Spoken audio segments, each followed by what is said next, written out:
Welcome to The Vinyl Guide, the podcast for record collectors and music nerds. Here's your host, the biggest record nerd of them all, Nate Goyer. Hey everyone, it's Nate. Welcome to episode 542 of The Vinyl Guide, the podcast for record collectors and music nerds. And dear people, this week, I'm welcoming to the show one of my new favorite people, Jeanne Elfant Festa, producer of some very excellent music documentaries, including Foo Fighters' Back and Forth, Pavarotti, a documentary on the Lilith Fair, Stax Records, Apollo Theater. She did a documentary on the Bee Gees, and Jeanne is a record nerd. Now, unfortunately, her collection was destroyed in the recent California fires. However, she is rebuilding, and we talk about that journey today. And Jeanne and I also dig deep into her new documentary on the life of Billy Preston. The documentary is called That's the Way God Planned It. It is currently enjoying rave reviews and theater screenings all over the world. New York, New Orleans, San Francisco, Hollywood, Montreal, South Carolina, and more. There's dates and locations at billyprestonfilm.com. You got to watch the trailer.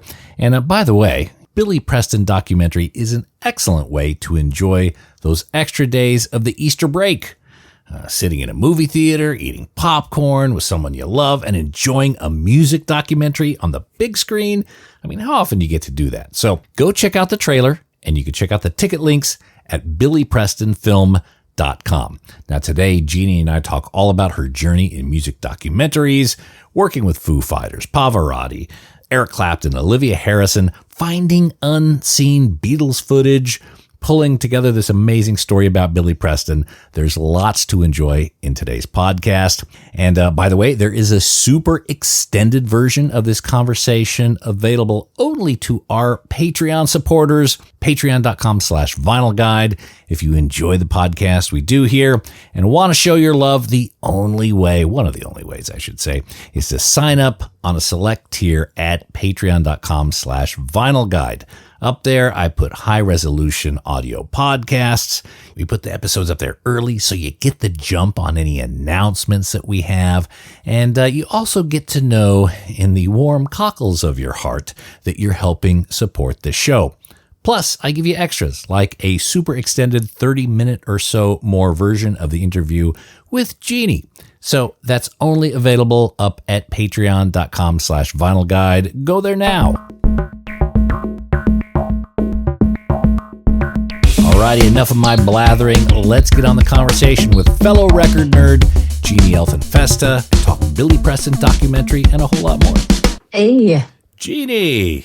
How are you? I'm doing great. How are you? Yeah, typical producer, early to the call. Very good. I'm really nervous. I am a huge fan of yours and your show, and I really let's put it this way. I know who Steve Hoffman's Forum, and so I also do not profess to be an expert. But I am an audiophile, and I had a collection that looked like yours in the back without the gold records. So. Oh, well, phenomenal. Well, thank you. That's, wow, you're making me blush there, Jeanne.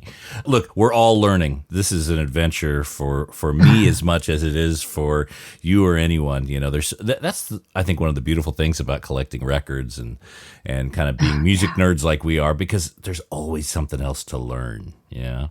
Yeah, that's true. And in sound, I mean, like that's what turned me on at first, was hearing a neighbor friend of ours had this uncanny collection. I mean, it filled up the whole downstairs, like the whole entire, in thousands. I mean, it probably was like 5,000 or 8,000 records.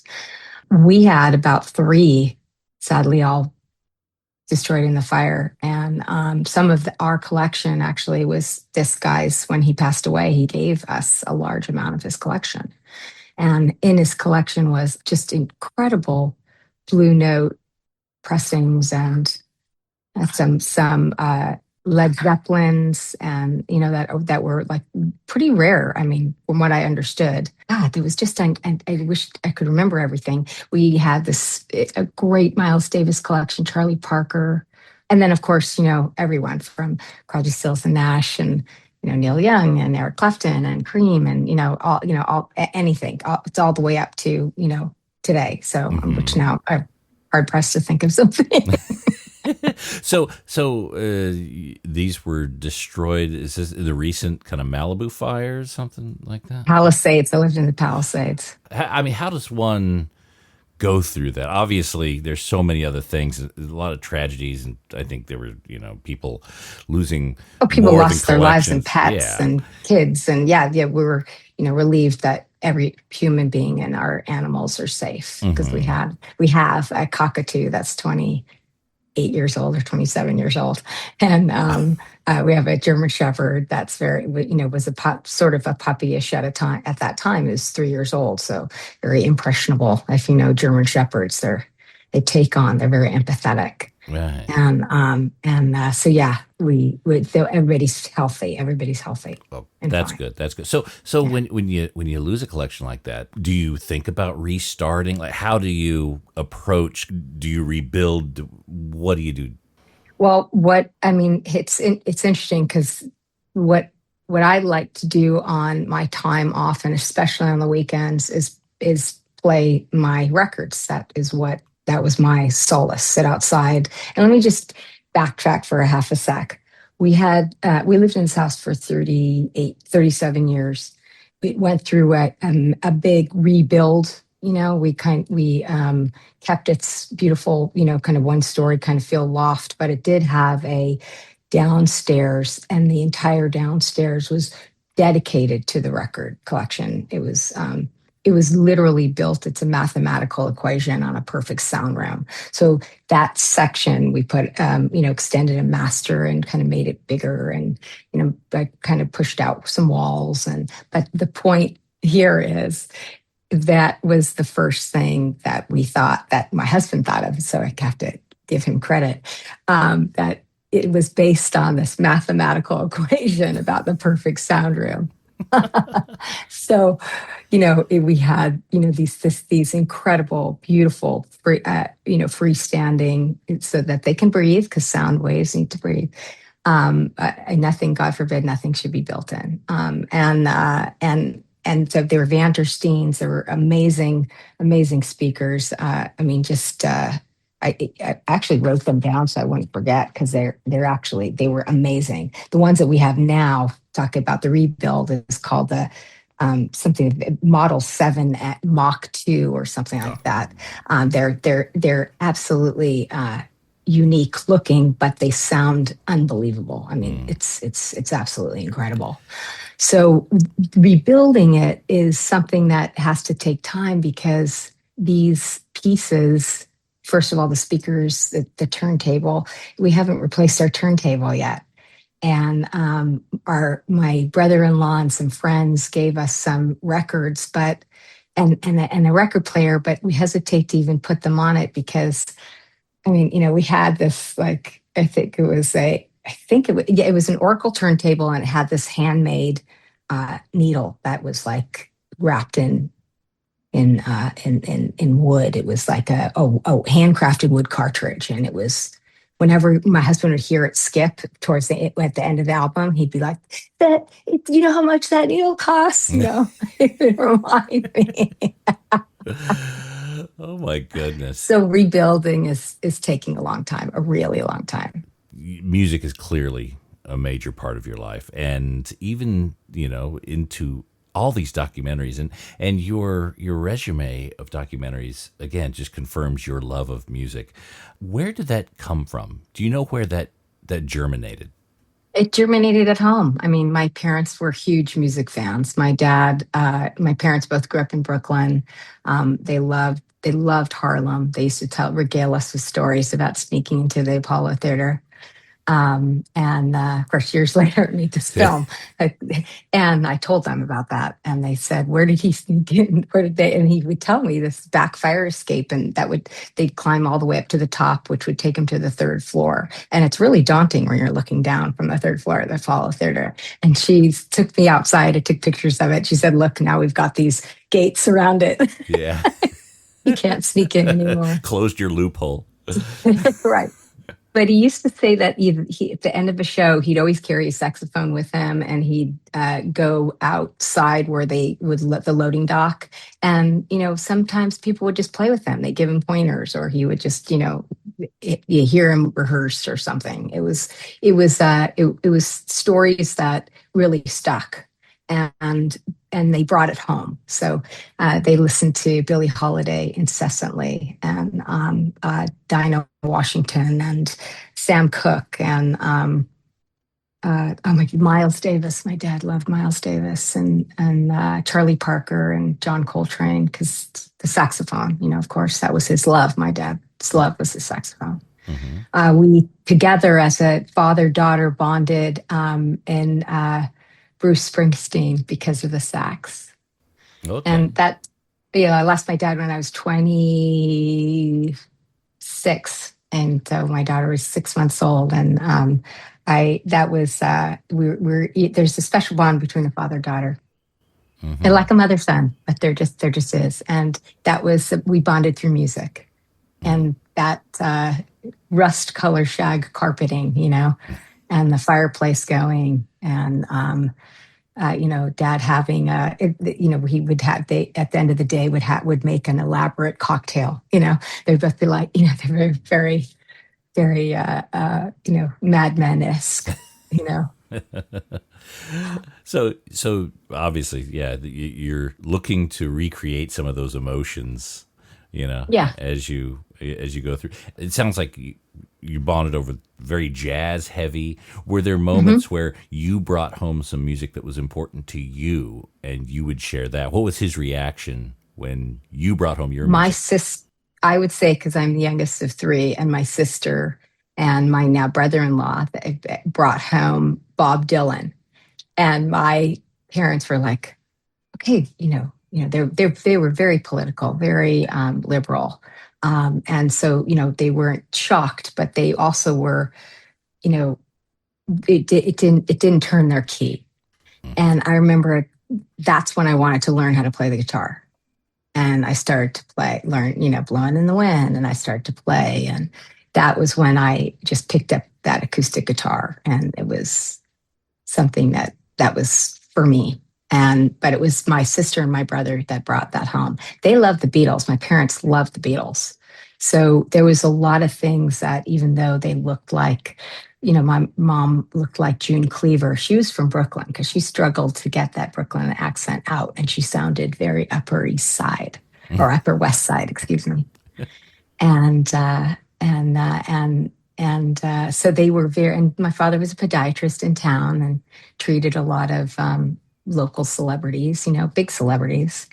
My favorite story of my dad, because it involves Miles Davis. My dad never did house calls. And one day he said, I'm doing a house call. And we're like, what? And he said, I got a phone call, and I recognized the voice immediately. And he knew approximately where he lived. And so he went and periodically did house calls for Miles Davis. Treated his foot ailments, whatever they were. I never knew what they were, because Dad always kept things private, but apparently he needed something done to his feet. Answer that phone call. Yeah, my motherfucking foot hurts. Yeah. That's what he said. He said, basically, like, he knew exactly who this was. It was an end of the day call. It was like right before 6, something like that. Yeah, got a motherfucking bunion. Yeah, I don't know what it was. I don't know what he was. He took his vow of privacy very seriously, so I don't know what it was. Okay. So it's very clear where your love of music came from. How about your love of storytelling? How did that start to form?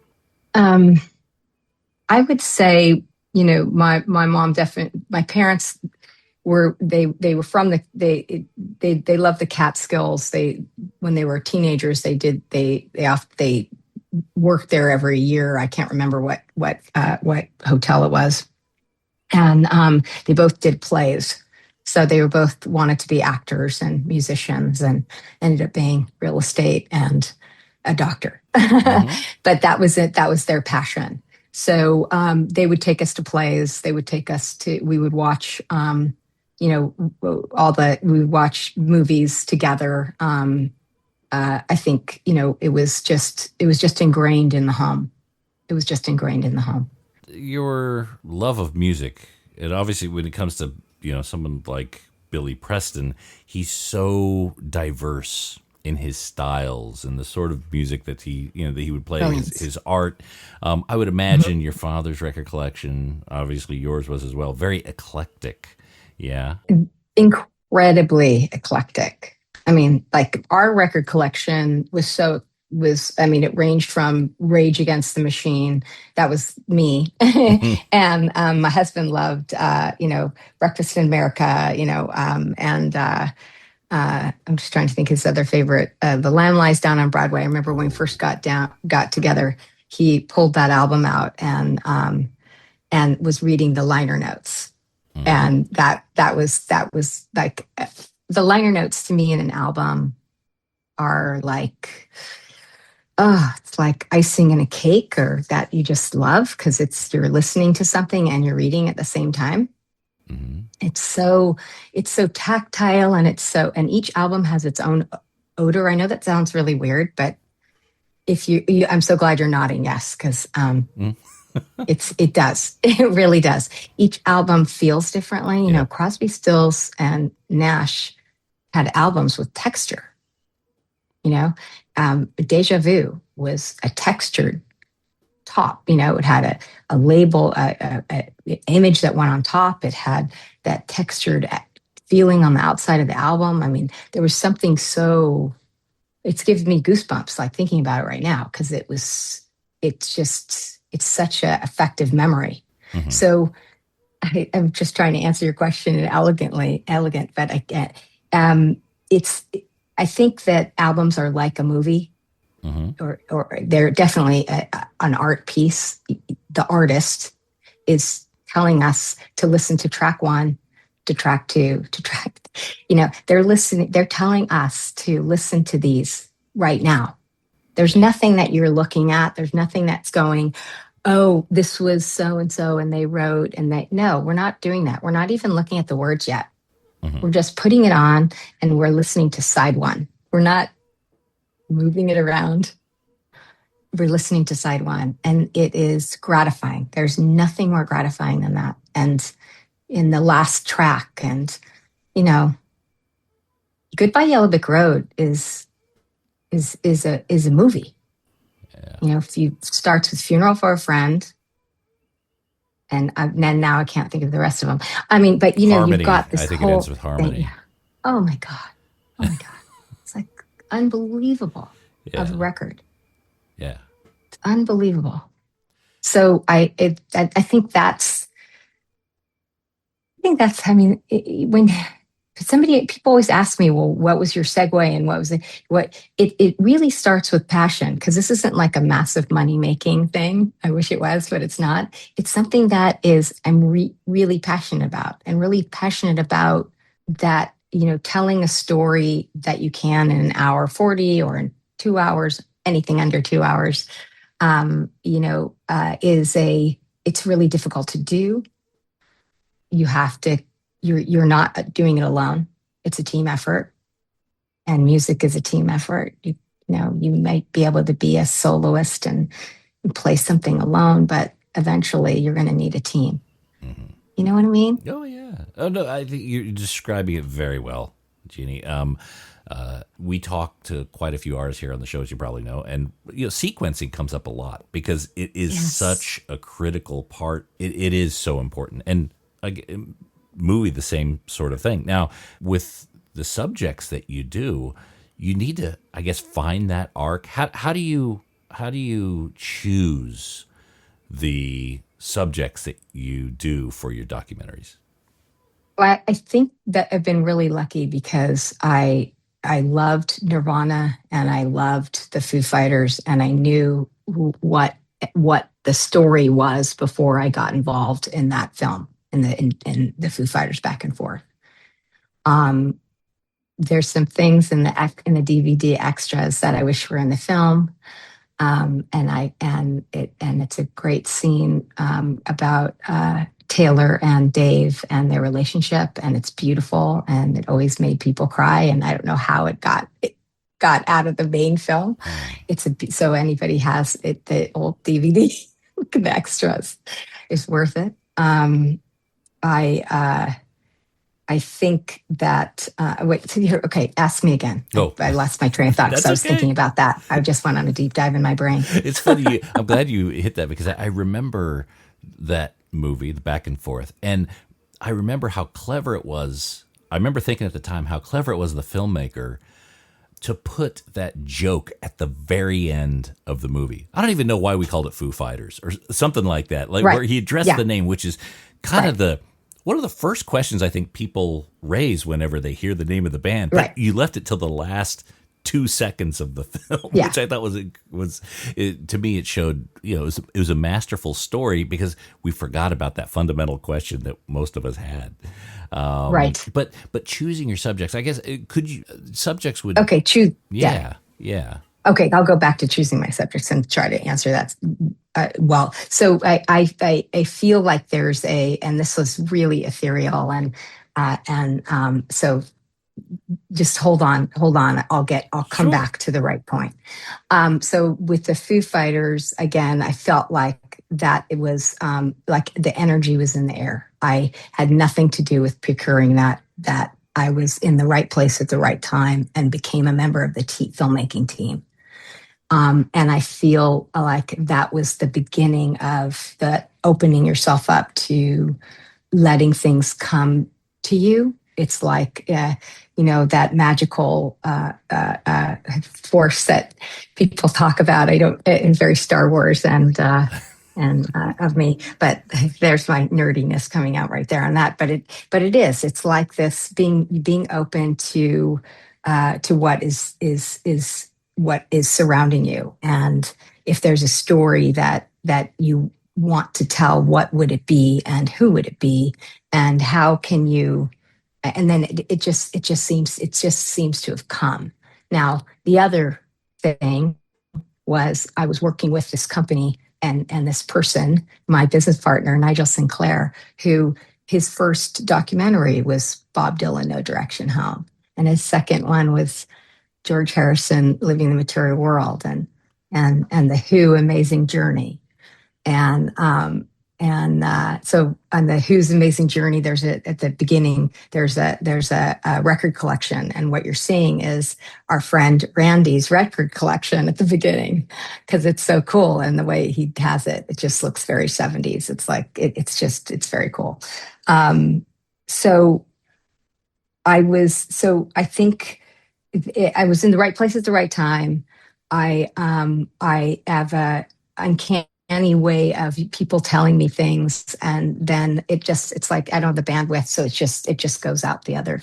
It's there. I rarely remember if somebody tells me something, make sure no one knows about X, Y, and Z, then it's gone. And then what's annoying to the person who tells me something is then I forget. So if they're talking to me about it, I'll say, well, what is it? And they're going, no, you didn't legitimately forget what I told you. I said, yes, I did. Oh yeah, because if it's out, it's out. I mean, it's gone. It's like out of my brain.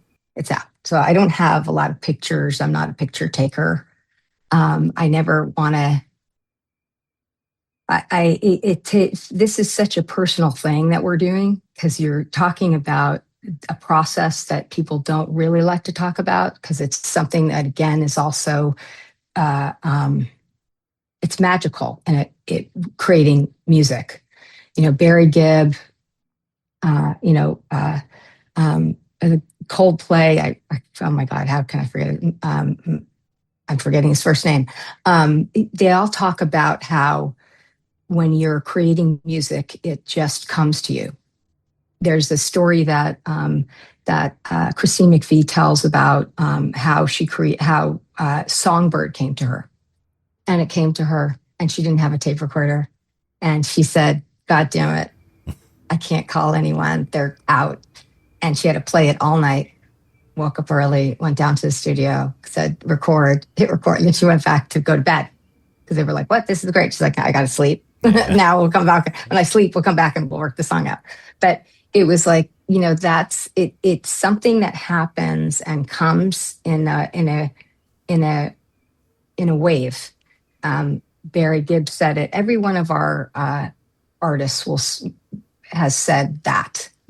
Pavarotti's voice, you can't say you're born with that voice. You create it, and then it matures, and then it's your being is interpreting how it's sung.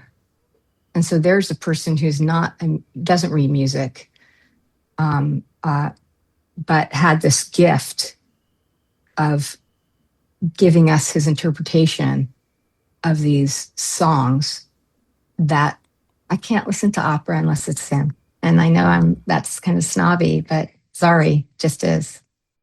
His voice is very different from anyone's voice. And that part of it, that part of getting to be able to have people trust that we're going to tell a story that's going to honor their work, that's going to be permanent, right? And it'll be like their best album.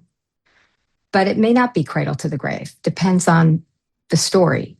Bob Dylan, No Direction Home was 3 years of his life. The Beatles, 8 Days a Week was 4 years, 5 years, their touring years, and that's it. And then they were out of there. And so it's fun to figure out that part of the story, like where are we going to weave this in? It's much harder to do it with a band like Fleetwood Mac, because there's four of these incredibly talented human beings with very complex lives. But the only reason that we're here talking about them today, and the only reason that Rumors is what it is, and that first album they coined the White Album, and Tusk has its comeback, so to speak, gets its upcoming, gets its props as it should, and all the other albums that they did is because of the music. So it may be all that mishigosh that everybody loves to talk about, but you're really here because of the music, and that's what has the life, the longevity. Mm-hmm. So that most of the time, these artists come to us through another avenue. It's rarely is it we pick up a call and call someone. I did that with Lucy Arnaz. Like, we called her for Lucy and Desi, and that's different. Mm-hmm. And that was really fun. And beautiful, and a beautiful experience. Her and Desi, it was a beautiful experience.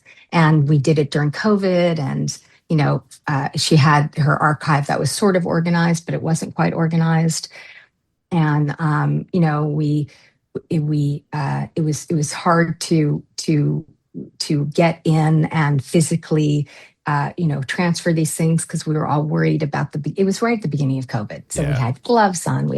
Everybody was like, are you getting it from a doorknob? So whenever I went to her house, I'd have Lysol and because I would back up and clean as I left, because I didn't want to be, God forbid, I'm the one that gets her beautiful husband, ill or something. You know what I mean? Mm-hmm. And so these things, I feel like they come in the ether, but like at the same time, I always wanted to tell the story about Billy Preston.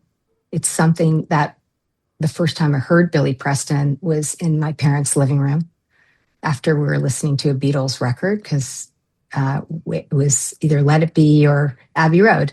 And my dad pulled out the Sam Cooke album, 16-Year-Old Soul. And when we listened to Billy Preston, and I remember Billy Preston on SNL, Nothing from Nothing. And I remember we had a screening out in New York, and my cousin showed up, and he said, I remember your father's humming that tune, Nothing from Nothing, excuse me. Mm-hmm. And so where it comes from, I feel like it comes from an organic place, because I still feel like I have things on my, Field of Dreams list, build it, it will come. You know what I mean? Mm-hmm. That I don't want to you say it out loud. Sometimes it doesn't happen, and sometimes it does. That, And yeah, that's how. yeah. That's it.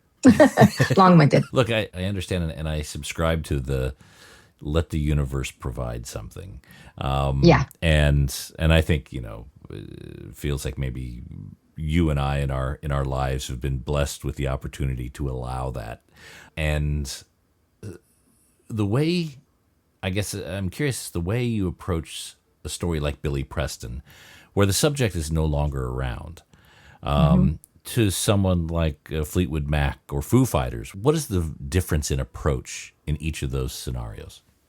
Well, with Pavarotti had passed, and Billy and the Bee Gees, Bee Gees, How Do You Mend a Broken Heart? We only, Barry's sole survivor, and it was really, really difficult for Barry, and he kept saying, "These are my memories," and we said, "That's okay." I mean, you're the oldest brother of four brothers that were incredibly famous, and you sang your entire life. You're obviously this is difficult. And it's okay. Let us get that, at least that. And that's how we open the film. Frank Marshall directed that beautiful film. And Frank has a knack of being, when he talks to, when he does interviews, it's like you're talking to like your brother's friend that you like, not like you have a crush on, but like your buddy, there's something that's very comforting, it's super, he doesn't come at you with these pointed questions. You're having a conversation. And we always work with this guy named Mark Monroe too. He's great, but one of my partners here, Cassidy Hartman, is an amazing writer and amazing interviewer. She's a journalist by trade, but her interview style is also really, she looks a lot younger than her years. So you're not expecting that what she's saying. She's very articulate, way more articulate than I am. Let's put it that way. And so it's fun to get people to open up. So Barry opened up in a way that we didn't expect, and it was beautiful, and it was emotional, and it was really the hardest thing because we didn't want to cry and have it heard. And you had to just like let these tears roll down your face and make sure you didn't snuffle. So we were just all like, you didn't want to do that. So we were just all going, no second takes. No, because yeah. And then with Billy, it was difficult because he's not here. Luckily, he had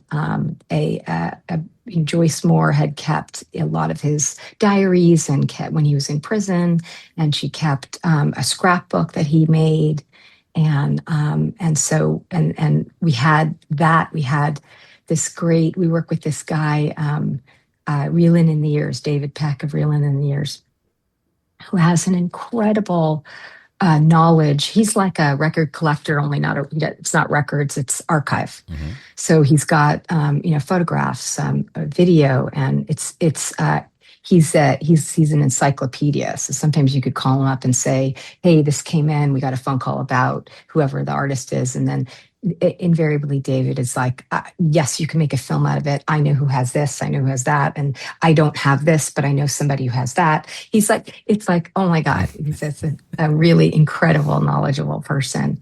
So with Billy, we utilized him a lot. We've got a great guy in house here who's also an old soul and is an amazing archivist, Patrick Ryan.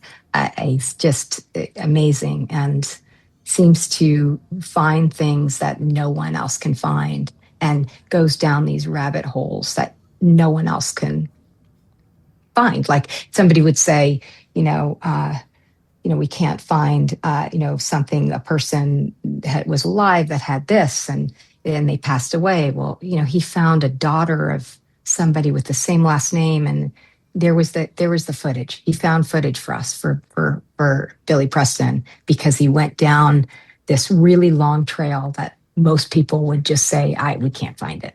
Yeah. And he found it. Like, it's just incredible. Has there been an instance where So, you found some footage that really fundamentally changed the story or mhm. became a centerpiece? Yeah, absolutely. I mean, I was just trying, there was that what Patrick told me about that particular footage, it was in the film. We used it a lot. There were like, old home, old, I was just trying to remember that there was for the Beach Boys, absolutely. The Beach Boys, he found that it was a granddaughter of someone who had undeveloped home movies of the Beach Boys. It was incredible. Hmm. It was incredible. And that's heavily used in the Beach Boys film that we did. Yeah. And the Beatles 8 days a week. Oh my God. There was this woman on the East Coast. I wish I could remember exactly. And we had put out which we do in most of our films, if anyone has any home movies or had Super 8s or what have you, for this artist, and call it in. And a lot of times we get this not such great stuff, but on this one, a woman called up and said, my parents are still living in the same home. And she's like my age. She's like, in her 60s. And she's like, my parents still have their home. They're still alive. And I think underneath my childhood bed is some undeveloped film that I took of the Beatles. And we were like, what? And she goes, yeah, do you want me to mail it? And we're like, oh, no. We had somebody drive out there, because we weren't going to fly him.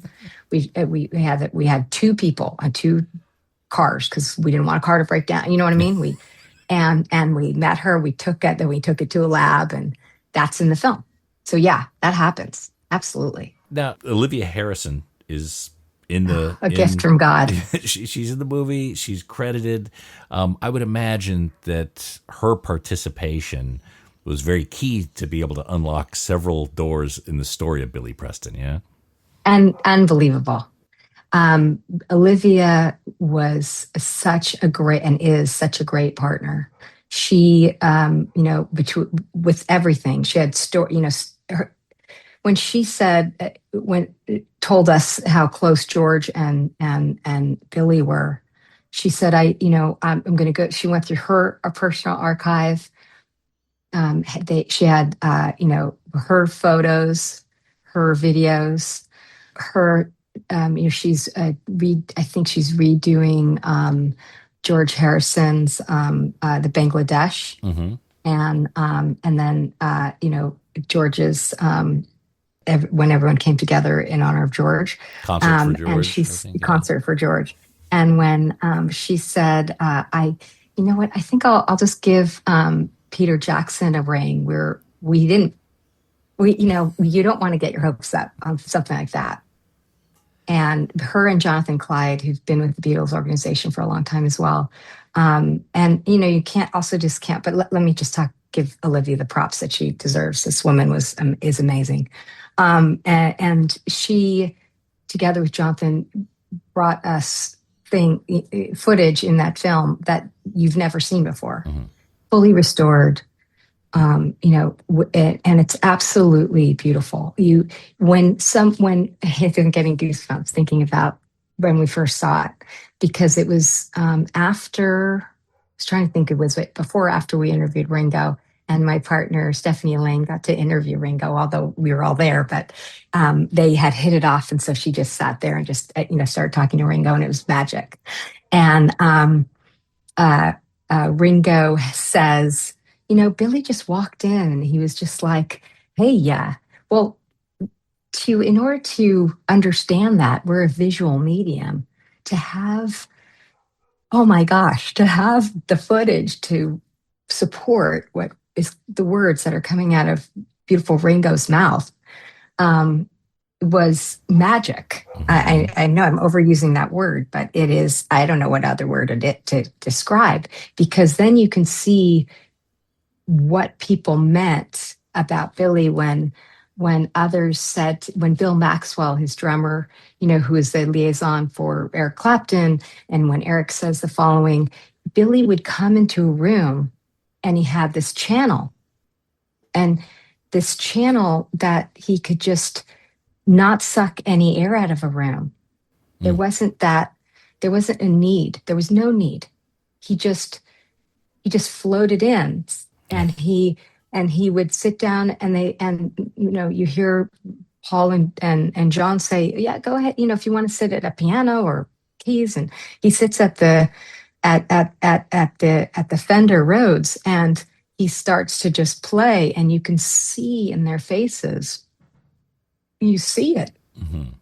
That's great. So you're witnessing it. And that was a massive, massive gift, massive gift. And of course, Olivia can help us to get Eric Clapton, and, Jonathan, who lives in the UK, interviewed Eric Clapton, and they've been, they're friends. So you can see when Eric and Glenn Johns are talking. It's probably the only time Glenn Johns is smiling, right?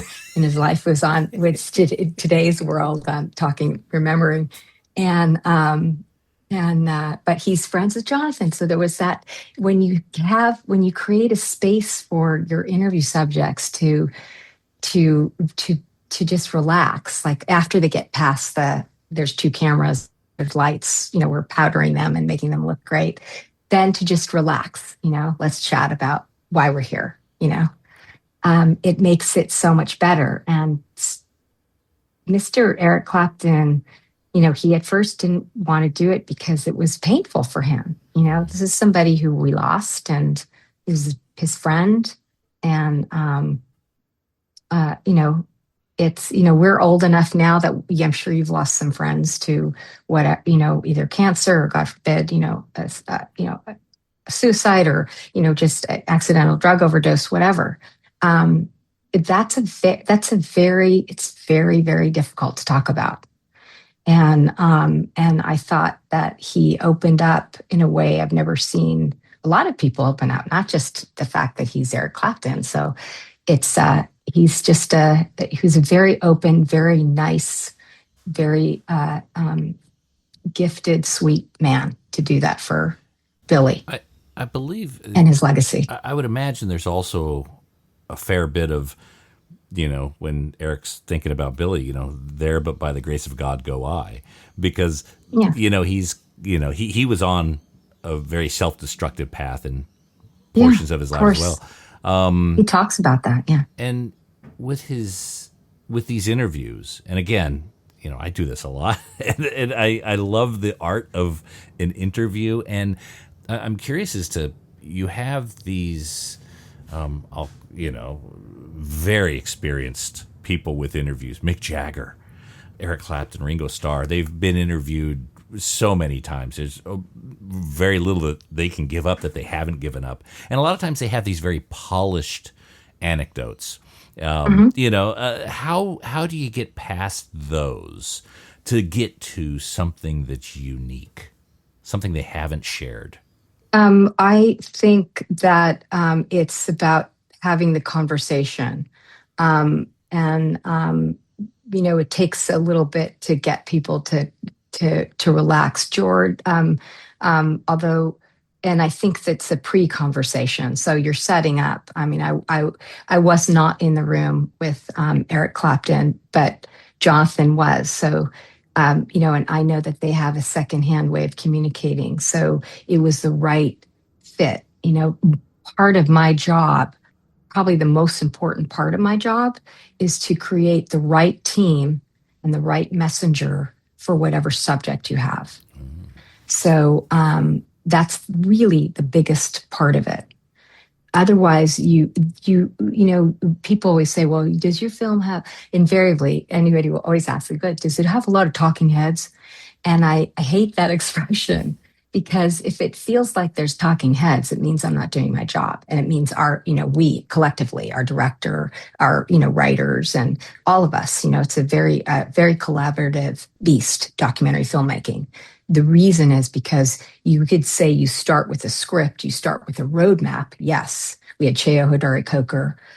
We had Cassidy Hartman here at Whitehorse, and Nigel Sinclair, Nick Farrell, myself, the great Stephanie Elaine, who has produced massive amounts of incredible work that will last generations, that knows story, and this incredible director that has directed hundreds of television that we know like the back of our hands.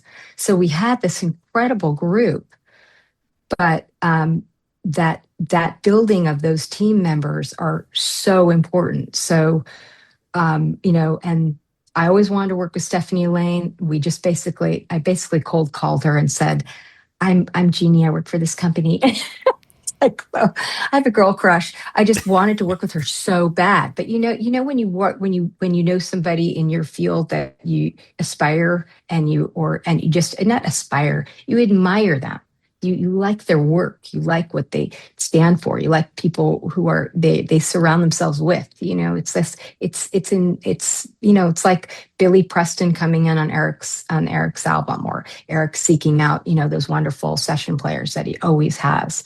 It's the same thing. So it's like a jazz record, because you've got to really flow with it. With Billy Preston, we knew going in. I grew up in LA. Stephanie grew up in LA.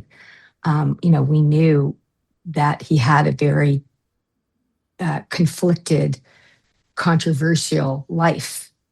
So you can't have all the beauty and all the wonderful things in a film, or you're going to get skewered. It's not truth. So, we had to cover that stuff, that whatever you want to call it, the contradictions of one's life, in the film, and have it explained for the layman, what it, meaning like people who are just coming into movies, or they want that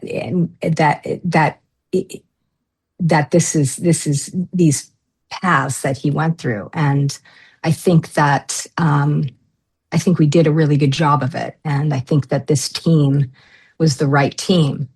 Paris has publicly said that he went on it could have been a similar journey as Billy's. And if he were born 10 years earlier, and he wouldn't have had the help that he got.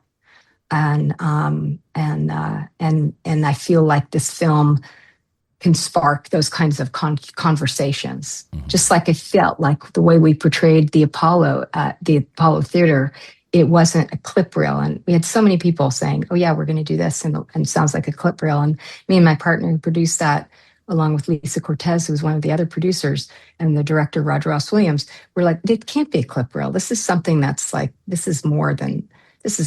We have to explain the Chitlin circuit. We have to explain why that building is so important for people. Why, and explain it in a fun way, which is also really hard to do. So, team building is by far the most important thing. So that when you're having these types of conversations that we're having right now, you're more relaxed to let your hair down, so to speak. You know what? I hope that's clear. It is.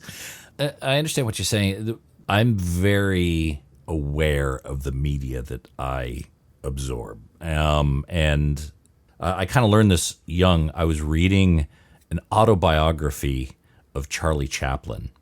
And it was obvious to me how he was, after reading other biographies of him, his autobiography skewed the stories very differently. And that's when I started. That's when I love biographies, but I'm very suspicious of autobiographies. And I think the same thing with documentaries these days. There are documentaries that I'll watch, and then I'll see in the credits that the producers are the subject or the children of the subject, and sometimes it feels to me like, is this creation of a storyline or developing a view on the person's legacy? Whereas Billy, he wasn't involved. It was telling the story. It was very honest. It was very earnest. How do you balance, as a documentarian, being able to balance what the true narrative is and when it's being sculpted for perhaps alternative reasons? Well, you, like any journalist or any news organization, you've got to have at least 3 sources. And you can't use something that's a lot of hearsay.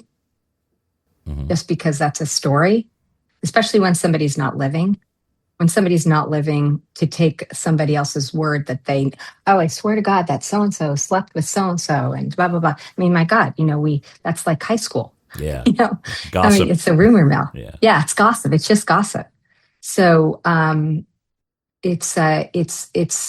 think that's a big rule that we take is, very much like you would think about it as in a journalistic aspect, but it's also, I think, very important to look for witnesses, and that's what our interviewees are. You know, we don't like stunt casting. Stunt casting is takes you out of story. When someone's not alive, you need to have people who knew the subject and who can take. That's why when I said a second ago, we don't think of our interview subjects as talking heads. They're taking us down the river of where we're about to go next. They're like our chapter headings. They're like pointing due north or telling us, oh God, and then this happened, or not and then, but they're taking us down the river of the story. There's news clippings that also could be skewed wrong. And we know that news could be skewed wrong. With Billy's story, we had a lot of conflicting, about his imprisonment and what happened and, all that.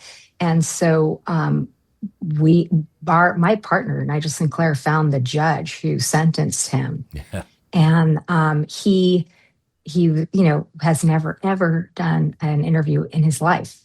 And he was a tough guy, he put a lot of people away. And so when he came and says what he says, and he sits down and he said, look, and he brought all of his paperwork because he wanted to make sure that we understood what was going, he was very forthright and very upright in his manner and demeanor, and a good human being. That this is what I saw, and this is how I was so glad I was right. Basically, it gives us the okay that, maybe the word okay isn't the right word, but that we are human beings and people mess up. And there is a world of forgiveness, and there is a world of amends, and there is a world of I can do better next time. And there's a world of let's have a dialogue. When we do screenings and we have Q&As, we have a lot of people who will say to us that this is I'm learning. I'm not learning. I'm understanding a lot more about the human condition that I didn't understand before, because I'm seeing this in an hour, 47 or whatever it is. It's about an hour 47. And it very clearly that I might be able to help my neighbor, or I might be able to help my friend, or if you can. I mean. Who is it? It's not Gloria Jones. It's oh goodness me! It's Sandra Crouch. When Sandra Crouch says, and she looks right at the screen when she said it. Can you imagine if church was what it says it was? People would be busting down the doors. That is such a poignant part of the film. And it sure is. I watched it with my wife. Sorry, I shared the screener with her, but that's okay. You're allowed to do that. We were watching it together. I watched it alone, and then I wanted her to watch it with me. And that was the moment that you could feel the breath just kind of leaves the room. You could hear it in the theater. Yeah, I would imagine. Now, where can people see the Billy Preston doco right now? If you go on billyprestonfilm.com, it will tell you, goodness, I hope I'm saying that right. It will give you a link, and it will tell you where the theaters are playing near you. It's a limited theatrical release, and it was held over for 3 weeks in New York, and it's being held over in various cities. So you just have to look up the city that you're in. and ask for it Excellent. in your independent movie theaters. Wonderful. And then at some point it'll be streaming or on At some point physical it'll be point. But yeah, right. And I think it's probably, and again, with the music that Billy made, seeing it in the theater is probably the preferred way if there's a opportunity for that. Yeah. It sure is. We're watching right now. Red Cross is touring Australia, and they're doing screenings of the documentary. And It is such a different experience in the big screen, especially with the sound, the way it is. So, yeah, so cool. Yeah, that's a perfect way to watch music docos. Anyway, it's so cool. Jeanne, thank you so much for coming on the show. A big fan and fellow record nerd. Yep. Thank you. I know, right? Here, I should be like Stephen Colbert. Send me your records too, listeners. Yeah.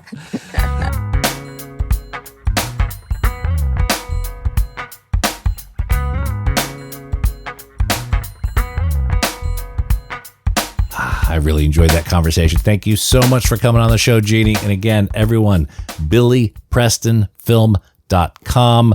Lots of screening dates available. It's not streaming anywhere. You got to see it in a real theater. And if you can, that's the way to do it. New York, New Orleans, San Francisco, South Carolina. Lots of dates, locations, ticket links in the trailer at BillyPrestonFilm.com. Oh, and don't forget the super extended version of this conversation, an extra 30 or so minutes of chit-chatting with Jeanne, only for Patreon supporters, patreon.com/Vinyl Guide. And that's it for this episode of The Vinyl Guide. Thank you so much for tuning in. Thanks to everyone who's sharing these episodes on social media, leaving positive reviews on Apple Podcasts and Spotify. You all rock the house. Now we're going to be back shortly with a brand new episode. So until we talk next time, you all behave yourselves. And thanks again for listening to The Vinyl Guide podcast. Cheers.